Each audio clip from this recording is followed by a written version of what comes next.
कि यह जो है डबल दरवाजा वाला डी फ्रीजर है और इसमें कुछ प्रॉब्लम है जिसको आज हम आपको डी फ्रीजर जो है 500 लीटर का है। इधर आइए थोड़ा सा। डबल दरवाजे में 500 लीटर का डी फ्रीजर है, ठीक है। और यह जो है ब्लू स्टार का है, ठीक है। और इधर दिखाइए, यहाँ पे ये इसका टेम्परेचर सेट करने वाला थर्मोस्टेट जो जिसको हम बोलते हैं, इसका काम ये होता है कि अगर आप कोई भी मतलब वेजिटेबल चीज रखते हैं तो आपको टेम्परेचर कम चाहिए तो आप 4 या 2 पे रख सकते हैं। अगर मान लीजिए कुछ आप ऐसा चीज रखते हैं जिसको बर्फ में एकदम रहना है तो आपको एकदम इसको फुल कर देना है ताकि इस फ्रिज में बर्फ जमे, ठीक है। तो इस तरह से ये काम करता है ये वाला बटन, ठीक है।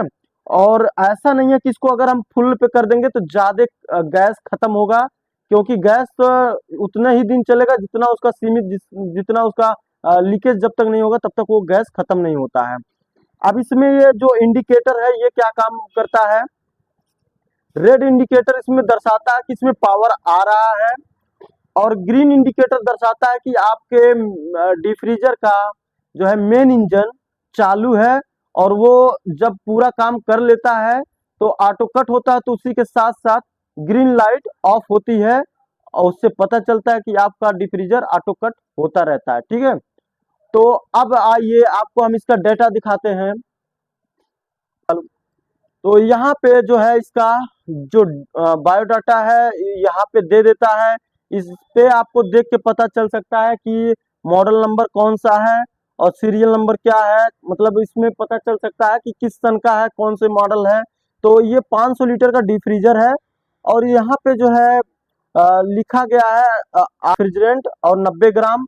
इसका जो नेट वेट है पूरे डिफ्रीज का वो 65 केजी है और ये जो जब चलेगा तो ये 1 एम्पियर देगा, ठीक है।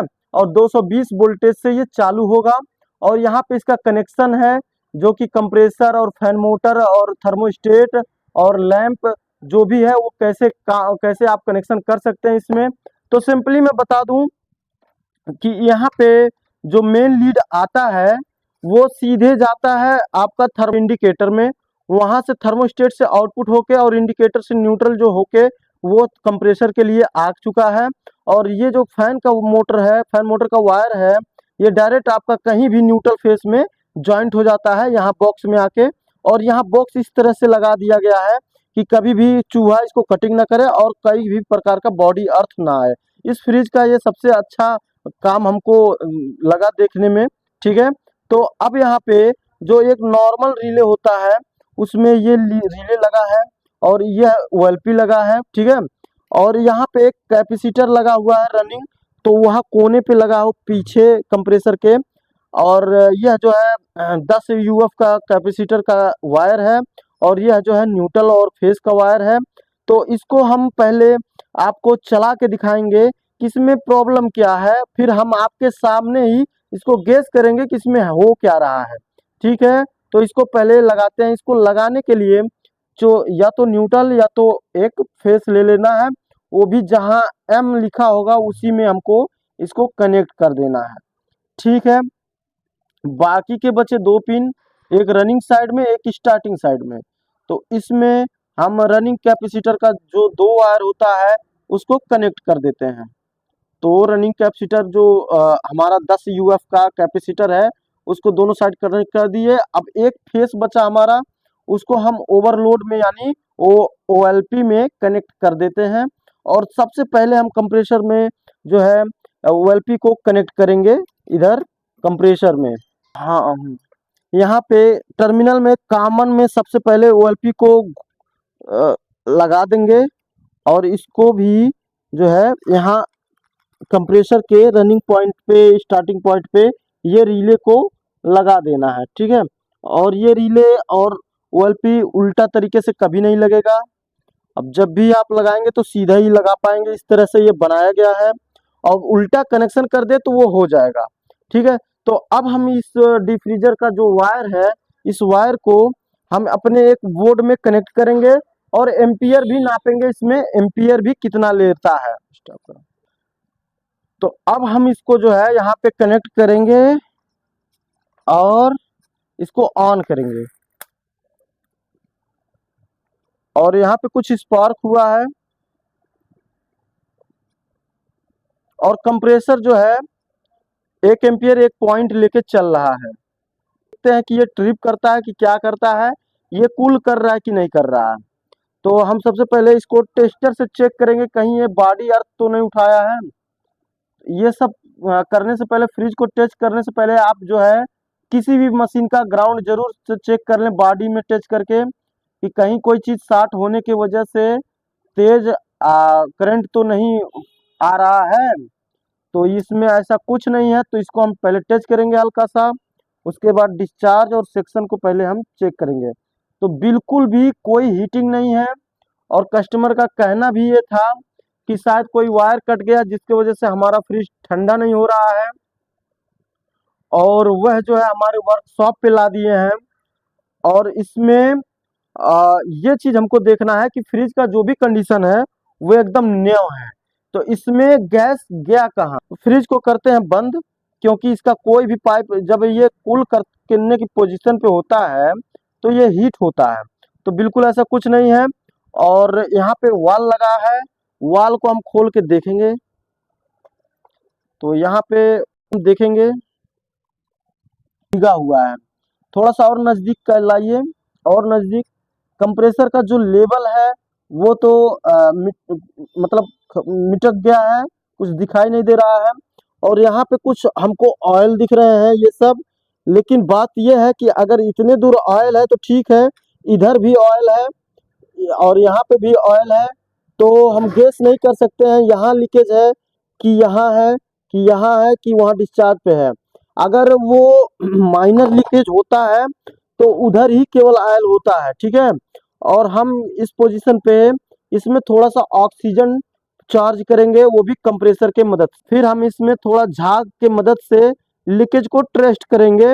अगर आपका लीकेज इस डिफ्रीजर में किसी भी मशीन में लीकेज मिल जाता है तो आपका काम सक्सेस होता है। बगैर लीकेज खोजे अगर आप गैस डालते हैं तो आपका काम सक्सेस नहीं है, आप खाली काम चलाया है, आपने खाली काम चलाया, ये होता है।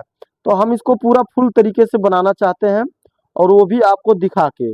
इसमें ऑक्सीजन चार्ज करेंगे, जिसको बोलते हैं प्रेशर को होल्ड करना।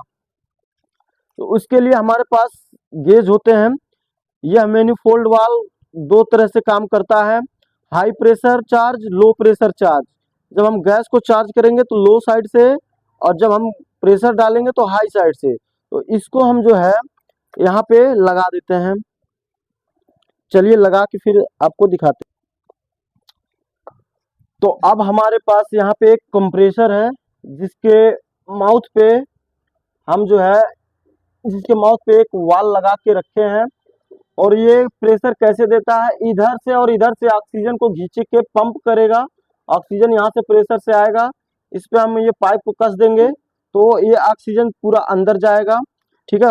हालांकि यह काम तो है नाइट्रोजन का, लेकिन हमारे पास नाइट्रोजन नहीं है, तो ये छोटा यूनिट है, इसलिए हम इसमें कंप्रेसर से ही प्रेशर लगा दे रहे हैं। और इससे कोई ज़्यादा दिक्कत परेशानी नहीं होगी, क्योंकि हमारे पास वैक्यूम पंप भी है और हम अच्छे से ऑक्सीजन को बाहर निकाल भी सकते हैं।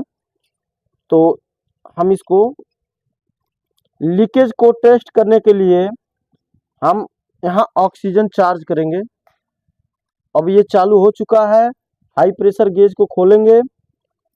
अब यह जो है धीरे धीरे ऊपर की तरफ बढ़ेगा और यहाँ 300 250 पे जो भी आएगा तो हम इसको रोक देंगे, कंप्रेसर को बंद कर देंगे। और लीकेज कैसे टेस्ट किया जाता है वो हम दिखाएंगे। अगर हमको यहाँ कहीं नीचे जहाँ भी हमको ऑयल दिखा है तो ये कंफर्म है हम कि यह लीकेज जो है बॉडी के अंदर नहीं है, जहाँ सेक्शन गया है, जो कॉयल बिछा है अंदर, यह तो कंफर्म है कि वहाँ लीकेज नहीं है, क्योंकि ऑयल हमको बाहर ही मिल गया है। तो हमको अंदर का ज़्यादा टेंशन लेने की ज़रूरत नहीं है, और हमको ये ही इतने एरिया में लीकेज खोजना है। अगर वो मिल जाता है तो हमारा काम 100% सक्सेस हो जाएगा। जो कि हमको कंप्रेसर के पूरे भाग पे हमको ऑयल दिखा, हमने आपको दिखाया, लेकिन ये कंफर्म नहीं है कि उसका सेक्शन डिस्चार्ज और चार्जिंग वाल कौन सा चीज लीक है, या ये पाइप लीक है, ये चीज डिस्कस नहीं कर पाए हैं हम लोग। अभी हम आपको लीक को टेस्ट करके दिखाएंगे। कोई भी पाइप भी नहीं ऑयल से भीगा है कि जैसे सेक्शन भीग जाए, ये डिस्चार्ज भीग जाए, या फिल्टर भीग जाए, या वाल भीग जाए, ऐसा कुछ नहीं, खाली कंप्रेसर ही भीगा है और थोड़ा सा यहाँ पे ऑयल था। ठीक है, तो हमने इसको थोड़ा सा पोंछ दिया है, इसलिए खत्म हो गया। तो यह जो चीज है, पहले इसमें कुछ कचरा था, इसको हमने साफ सफाई भी किया है। तो अब हम इसमें प्रेशर लगभग लगभग पूरा करके तब टेस्ट करेंगे। तो अभी हमने इसको 2 घंटा लगभग लगभग हो गया। हमने यहाँ पे 250 पे प्रेशर दिया था और वो धीरे धीरे 200 के से नीचे आ चुका है। तो अब हम जो है इसमें क्लियर हो गया है कि कहीं भी लीकेज है, और अगर हम गैस को चार्ज करेंगे तो वो जल्दी खत्म हो जाएगा, फिर हमारे पास रिटर्न कॉल आएगा। ठीक है, तो एक तो ये कंफर्मेशन हो गया कि हमारा प्रेशर लीकेज हो रहा है, तो हमको बिना लीक को खत्म किए हमको गैस चार्ज नहीं करना है। इसके बाद अब हम इसमें ये थोड़ा शैम्पू का कुछ झाग लिए हैं, और प्रेशर की वजह से जहाँ भी लीक होगा वो थोड़ा सा प्रेशर की वजह से तेजी से बुल्ला इसमें निकलेगा, तो हमको वहाँ पता चल जाएगा कि हाँ यहाँ लीकेज है। और जहाँ जहाँ ऑयल वाला मेन मेन जगह है वो अंदर है, तो पहले हम बाहर से ही चेक करते हुए अंदर की तरफ बढ़ेंगे। ठीक है, होता क्या है कई बार कि लीकेज होता है बहुत दूर, वहाँ होता है, और वहाँ जरा सा भी ऑयल नहीं आएगा, ऑयल आएगा कंप्रेसर पे। तो इसलिए अगर वो डिस्चार्ज पे होता तो कहीं दूर होता और थोड़ा सा डिस्चार्ज गीला रहता, लेकिन ये कंप्रेसर गीला है तो इसका मतलब यहाँ कहीं हो सकता है। तो इसलिए हम जो है थोड़ा हर जगह चेक करेंगे, जहाँ ऑयल है वहीं नहीं जाएंगे। तो इसलिए हम जो है सब जगह चेक करेंगे। ठीक है, तो अच्छे से थोड़ा पानी गिराएंगे, झाग गिराएंगे, तो लीक पता नहीं चलेगा, पानी गिराएंगे तो वहां लीक पता चलेगा।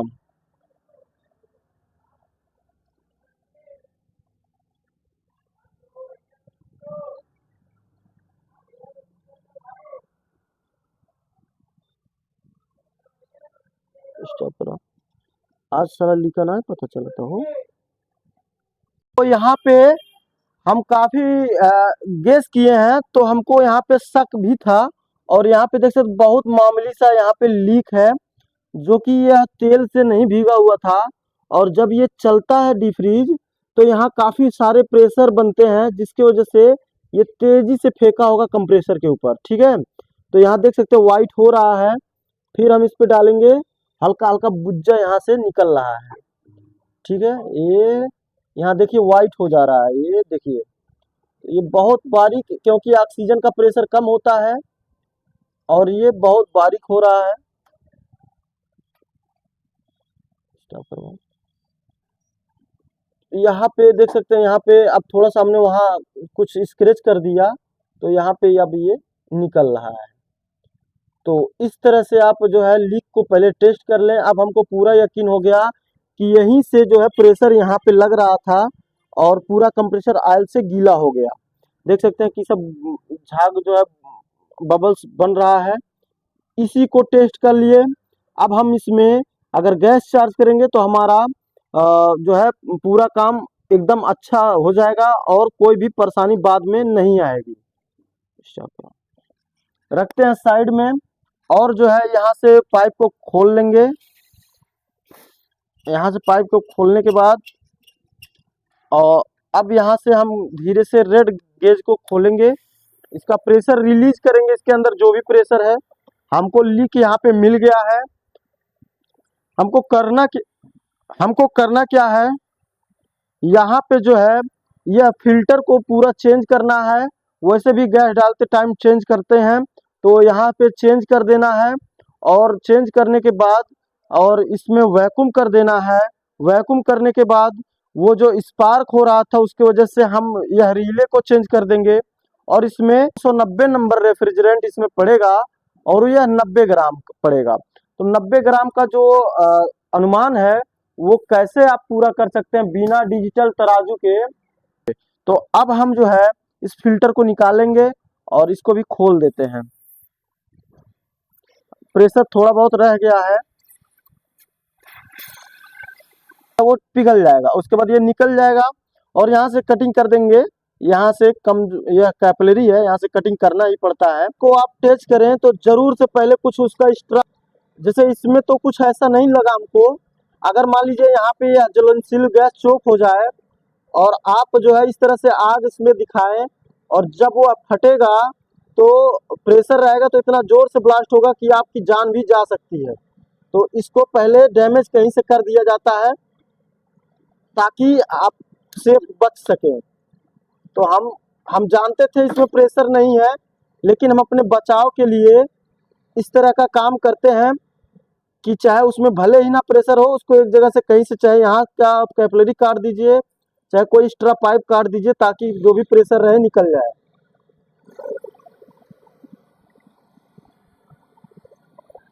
बहुत से हादसे मेरे सामने हो चुके हैं, इसलिए मैं अपनी जो भी जानकारी होती है लोगों तक शेयर करना चाहता हूँ। मेरे हाथ सामने ऐसा ऐसा ये जो फिल्टर फटा लगभग 4 से 5 बार फट चुका है, और जो भी किया है मैं थोड़ा दूर था इसलिए मैं बच गया हूँ।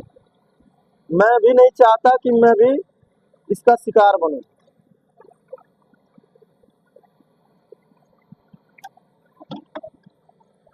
अब यह जो हमने हीट जो करके इसको निकाला, तो यहाँ जो पिंच टूल से यह जो सॉकेट लगाया गया है, यह कोई ब्रीजिंग अगर रहा होता तो काफ़ी अच्छा होता। अब हमको शक है कि अगर हम यहाँ बनाए तो यहाँ से ना हो जाए। इसको हम अच्छे से टेस्ट करेंगे गैस चार्ज करने के बाद। थोड़ा सा गैस अगर नुकसान हो भी जाएगा तो कोई दिक्कत नहीं है, लेकिन इसको टेस्ट जरूर से कर लें। जहाँ तक हो पाए उम्मीद रहे तो आप इसको हटा ही दें, वो और बेहतर हो जाता है।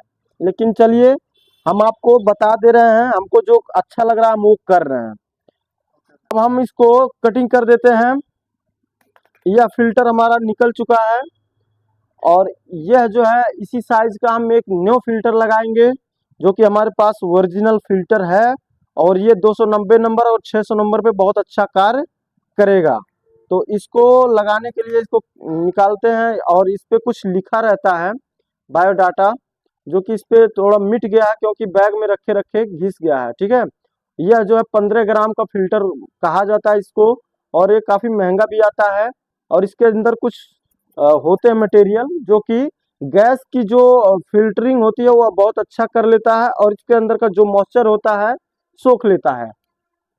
तो इसको थोड़ा सा एक बार झाड़ लें, क्योंकि जो भी अंदर कुछ बुरादा टाइप का होता है वो निकल जाए। उसके बाद इसको वहीं पे कनेक्ट करें जहाँ पे पहले वाला फिल्टर लगा था। तो हम जो है इसको यहाँ पे कनेक्ट करके और ब्रीजिंग करके दिखाते हैं आपको। ब्रीजिंग कर दे रहे हैं, और यह टेम्परेचर इसका देख ले पहले। जब ब्रीजिंग करते समय टेम्परेचर पे ध्यान दिया जाता है कि ज़्यादा लाल ना हो और ज़्यादा मतलब ठंड ना हो। तो इसको आ, आसानी से आप कर पाएंगे, क्योंकि कापर टू कापर ज्वाइंट बहुत आसानी से हो जाता है। और यहाँ पे अगर लोहा होता तो ब्रीजिंग करने में बड़ी समस्या आती, अगर लोहा होता तो। समस्या क्या, जिसको आता है वो फट चंद सेकंड में कर देता है, और जिसको नहीं आता है वो लीकेज कर देता है। तो अब जो है ये ब्रीजिंग तो हमारा हो चुका है। अब सवाल यह है कि यहाँ पे डबल माउथ क्यों दिया गया है। अब डबल माउथ जिसको यूज करना आता हो वो बहुत अच्छे से इसका यूज भी कर लेते हैं। जैसे कि कभी चोक हो गया तो फिल्टर आपका खराब नहीं होगा, यहाँ तोड़ देंगे चोक निकल जाएगा, फिर से आप वैक्यूम करके गैस डाल सकते हैं। दूसरी बात, इसमें से सेल्फ वैक्यूम भी बहुत अच्छा हो जाता है। जिसके पास वैक्यूम पंप ना हो वो सेल्फ वैक्यूम करके कुछ तो ऑक्सीजन बाहर निकाल सकता है, और बाकी यही सब वगैरह वगैरह है। तो अब हम जो है ये है जो है कैपिलरी को इसके माउथ में कनेक्ट करेंगे, और कनेक्ट करने के लिए कैपिलरी के मुंह को बहुत अच्छे से पहले आप कैपिलरी को साफ कर लें। साफ करने के बाद कैपिलरी का माउथ जो है उसको अच्छे से एकदम काट दें, ताकि वो दबा ना रहे, नहीं तो आपका फ्रिज चोक करेगा, कूलिंग सही नहीं आएगा। और इस कैपिलरी को काटने के लिए एक पर्सनल कटर भी आता है, जो कि हमारे पास है नहीं। वो आपको हार्डवेयर के दुकान पे जो आप टूल्स खरीदते हैं उस दुकान पे मिल सकता है, या तो फिर जहाँ एयर कंडीशनर का जो भी स्पेयर पार्ट बिकता है वहाँ पे भी मिल सकता है। तो हम इसको इस तरह से काट देते हैं और कुछ इस तरह से इसको दोनों तरफ से हिलाएंगे तो एकदम बराबर इसका माउथ देख सकते हैं, एकदम किसी तरह कहीं कोई भी दबा हुआ नहीं दिख रहा है। तो इसको यहाँ पे ज्वाइंट कर देते हैं। तो इस तरह से इसको हम यहाँ पे ज्वाइंट करना चाहते हैं, और ज्वाइंट करने के लिए इतना ध्यान दें कि आप जब कैपिलरी को ज्वाइंट करें तो उसका माउथ ब्लॉक ना हो। फिल्टर ज़्यादा हीट होगा तो उसका माउथ ब्लॉक होगा, कैपिलरी ज़्यादा हीट होगा तो कैपिलरी ब्लॉक होगा। तो इतना ध्यान दे के ही जोड़े, वरना आपका काम बेकार हो जाएगा। इसको ब्रीजिंग करते हैं तो हम मेंटेन टेम्परेचर करके इसको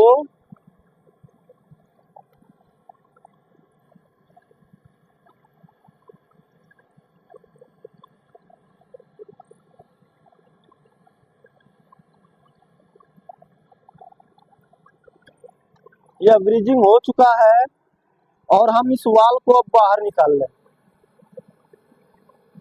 इस वाल को हमने बाहर निकाल लिया। यह वाल जो है खराब हो चुका है। इसके जगह पे हम दूसरा वाल एक लगाएंगे जो कि हमने आपको दिखाया। वो इस तरह से वाल को लगाने के लिए, जैसे हम इसमें डायरेक्ट नहीं लगाएंगे, हम उससे थोड़ा सा पतला एक पाइप लेके उसके अंदर कनेक्ट करेंगे। तो हमको भी इसका टेम्परेचर सीमित करके इसको जॉइंट मार देना है। यह बहुत नाजुक होता है, अगर आप इस पे ज़्यादा टाइम लगाएंगे तो इसका जो पाइप होता है वो फट जाएगा।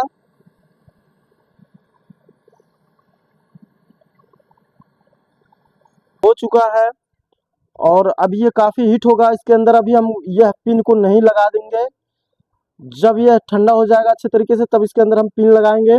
और फिलहाल इस माउथ को हम अभी इसको पिंच कर देंगे, पिंच करके ब्रीजिंग कर देंगे, क्योंकि इसका काम हमको नहीं है तो इसको ब्रीजिंग कर देते हैं इस तरह से। उसके बाद तब तक ये ठंडा हो जाएगा, ठंडा हो जाएगा माउथ, और तब हम वैक्यूम लगाएंगे और इसमें गैस चार्ज करेंगे।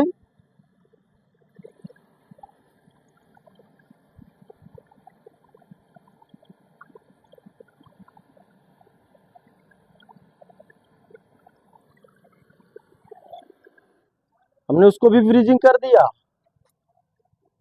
अब कुछ नहीं करना है, हमको थोड़ा देर वेट करना है इसको ठंड होने का। जो है इसके माउथ में हम इस पिन को लगाएंगे और अब ये पिन अच्छे से पकड़ लेगा और गैस को लीक नहीं होने देगा। तब जाके हमारा गैस ज़्यादा दिन तक भी जा सकता है, ठीक है। और कहीं से भी अगर लीक होगा तो आपका गैस ज़्यादा दिन नहीं जाएगा। इसलिए हमने वाल को भी बदल दिया, फिल्टर को भी बदल दिया। यहाँ पे लीक था, अगर उसी तरह से चला जाता हमारा रेफ्रिजरेटर तो हमको बाद में कॉल मिलता रिटर्न। तो ये सब देखते हुए अब हम इसको, ये जो ब्लू लाइन है इसको हम जो हमारे लो प्रेशर साइड का पाइप था इसको हम इस पे लगा देते हैं। यह जो ब्लैक पाइप है हमारा ब्लू में लगा हुआ है, देख सकते हैं। और येलो वाला पाइप हम अपने वैक्यूम पंप के माउथ पे लगा देते हैं और इसको आधा घंटा छोड़ देंगे। और फ्रिज में जो भी ऑक्सीजन गया है, नमी होगा, मॉइस्चर होगा, जितना भी ऑक्सीजन होगा निकालेगा। और नमी सूख सकता है, जब ऑक्सीजन नहीं रहेगा तो नमी भी सूख जाएगा। तो यह जो है वैक्यूम पंप बहुत काम का चीज़ है, और बिना वैक्यूम किए आप गैस चार्ज ना करें। ठीक है, चालू करिए। तो अब यह देख सकते हैं, अभी यह वैक्यूम पीला पाइप से यहाँ तक वैक्यूम कर रहा है। अभी जब हम इसको खोलेंगे हैंडल को तो ये पूरा फ्रिज को वैक्यूम करेगा और यहाँ कंप्रेसर के अंदर जितना भी ऑक्सीजन होगा वह निकाल के वैक्यूम के रास्ते यहाँ से फेंकेगा। अभी देखिए, देखिए हमने खोला और सुई माइनस गई और यहाँ पे हम हाथ रखते हैं और देख सकते हैं यह ऑक्सीजन अंदर का खींच रहा है। ठीक है, तो अब यह जो है -30 पे एकदम अच्छे से आ जाएगा, फिर हम वैक्यूम को बंद करेंगे। वैक्यूम हो चुका है, करीब हमने इसको 30 मिनट तक हमने इसको वैक्यूम पे रखा। अब यहाँ से जरा सा भी एयर नहीं आ रहा है, तो इस हैंडल को हम करेंगे बंद। अब इसको हम यहाँ से करेंगे बंद। ठीक है, इसका वायर निकाल के इसको साइड में कर देंगे, इसका काम खत्म। अब हमको यहाँ पे 90 ग्राम बिना तौले ही गैस को चार्ज करना है, लेकिन उससे पहले कुछ स्पार्क हो रहा था। इस रिले को भी हम चेंज कर देते हैं, इस रिले को हम चेंज कर देते हैं, जो कि इसमें देख सकते हैं कुछ बज रहा है इस टाइप का। ठीक है, तो इसको हम चेंज कर देते हैं। ओके, तो यह जो चीज है इसको लगा देंगे, एक नंबर काम करेगा। तो इसका जो न्यूट्रल वायर है उसको हम बता ही दिए कौन वायर कहाँ जाएगा, हम केवल इसको चेंज कर देते हैं क्योंकि उसमें कुछ स्पार्क हो रहा था अंदर से। अब इसको हम इसमें कनेक्ट कर देते हैं दोबारा, और दोबारा कनेक्ट करने के बाद यह जो है, यह एक वायर हम उल्टा लगा दिए थे, तो इसको सीधा कर देते हैं। उल्टा लगाने से क्या होता है, या तो फ्रिज स्टार्ट नहीं होगा, या तो कंप्रेसर जल जाएगा, या तो एम्पियर ज़्यादा लेगा। हमने इसको अच्छे से लगा दिया। अब हमारी बात यह है कि हमें यह माइनस में है, इसको हमको गैस चार्ज करना है, तो कितना डालेंगे, कैसे डालेंगे हम 90 ग्राम, इस पे हमारी बात थी। तो अब हम जो है गैस को भी डाल के दिखाते हैं। बस सॉल्व का जो 290 नंबर रेफ्रिजरेंट है, इसको हम चार्ज करेंगे इसके अंदर, और आर रेफ्रिजरेंट 290 नंबर इस पे भी लोगो लगा हुआ है। तो ये जो हमारी बड़ी वाली पाइप है, ये जो हमारी बड़ी वाली पाइप है, इसको हम लेंथ में तो ले लिए हैं, लेकिन जो हमारी छोटी वाली पाइप है, ये जो छोटी वाली पाइप है, इसके अंदर अगर हम इसको सिलेंडर में लगा के अगर हम रेफ्रिजरेंट को खोल दे, तो इसके अंदर जितना भी आएगा टोटल रेफ्रिजरेंट 15 ग्राम आता है। ठीक है, तो हमारे बीच में यही हैया है छोटा वाला पाइप। तो हम इस छोटे वाले पाइप को इस सिलेंडर के माउथ में कस देंगे और सिलेंडर को ओपन करेंगे। तो यह सिलेंडर हमारा ओपन हो चुका है, और थोड़ा सा हम एयर निकालेंगे, साइड से एयर निकल गया है। अब हम इसको एकदम सिलेंडर को लेटा देंगे, और एक बार गेज को थोड़ा सा और खोलेंगे ताकि यहाँ तक लिक्विड आ जाए। ठीक है, अब हम इसके अंदर एक एक पाइप, मतलब गैस जो है यहाँ से जो भी इसके अंदर आया होगा वो 15 ग्राम टोटल होगा। तो एक बार फिर हम सिलेंडर को बंद करेंगे, इसको खोलेंगे, तो इस तरह से हम इसको टोटल 6 पाइप डालेंगे, हमारा गैस डिफ्रीजर में पूरा हो जाएगा। अब यह जो है सिलेंडर को एक बार हम बंद करते हैं। यहाँ टोटल हमको लिक्विड के फॉर्म में हमको जो गैस है दिखाई दे रहा है। तो यहाँ से लेके यहाँ तक भरा पड़ा होगा। अभी यहाँ गेज में देखिएगा, हम इसको खोलते हैं, देख सकते हैं गया, एक पाइप गैस गया, और फिर और डालेंगे इसके अंदर, फिर इसको टाइट करेंगे, अब फिर इसके अंदर आएगा।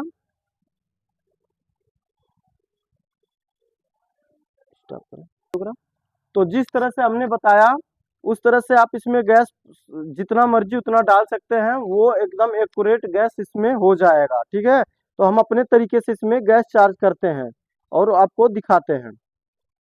को चालू कर देते हैं और गैस को चालू करेंगे, तो ये चालू हो चुका है। एम्पियर हमारा 1 एम्पियर 9 पॉइंट ले रहा है, और हम इसमें गैस को अपने तरीके से इसमें डाल दिए हैं। आपको हम बता दिए, अगर आपको तौल के डालना है तो किस तरीके से आप डाल सकते हैं। हम इसको गैस को मतलब धीरे धीरे इसमें चार्ज करेंगे और इसका कूलिंग चेक करेंगे, उसके बाद आपको दिखाएंगे। होता है ना, इसका बैक प्रेशर नहीं देखा जाता, अभी ये 20 इसका बैक प्रेशर है, और एम्पियर जो इसका है वो 2 एम्पियर तक चला गया है। वो धीरे धीरे नॉर्मल हो जाएगा जब कूलिंग आएगा। और बात मैं बता दूं कि इसमें जितना गैस डालना था उससे थोड़ा सा बेसी भी पड़ गया, मैं बाद में एडजस्ट भी कर लूंगा। और इसमें क्या करूं, तो अभी मैं आपको दिखा दूं कि यहाँ पे कूलिंग फर्स्ट क्लास, ये आइस का चिप्पी देख सकते हैं, पूरा आइस इधर आ गया है चारों तरफ। ठीक है, और इसमें हम कुछ पानी रखे हैं, पानी भी देख सकते हैं कितना ठंडा हो गया है। और इसको केवल 1 घंटा चलाए हैं और पूरा साइड साइड में आइस आ गया है। और इधर भी देख सकते हैं पूरा पूरा आइस आ गया है। तो इस तरह से आप डबल डोर डीप फ्रीज जो होते हैं बड़े साइज का, उसका डेटा पहले पढ़ लें, उसमें जो भी फॉल्ट हो उसको पहले इत्मीनान से चेक कर लें, उसके बाद उसका काम करना शुरू करें। और एकदम ध्यान साथ, ना लीकेज छोड़ें ना कोई फॉल्ट छोड़ें, फॉल्ट को अच्छे से ट्रेस करें। तो जैसे कि ये हमारे पास आया था, तो हमने इसका जो भी फॉल्ट था अच्छे से चेक किया, आप लोगों को दिखाया, और किस तरह से सॉल्व किया वो सब आप लोगों को दिखाया। तो इस तरह से हम आप लोगों के लिए कुछ ना कुछ लेके आते रहते हैं। अब मिलते हैं दोस्तों नेक्स्ट वीडियो में, ठीक है।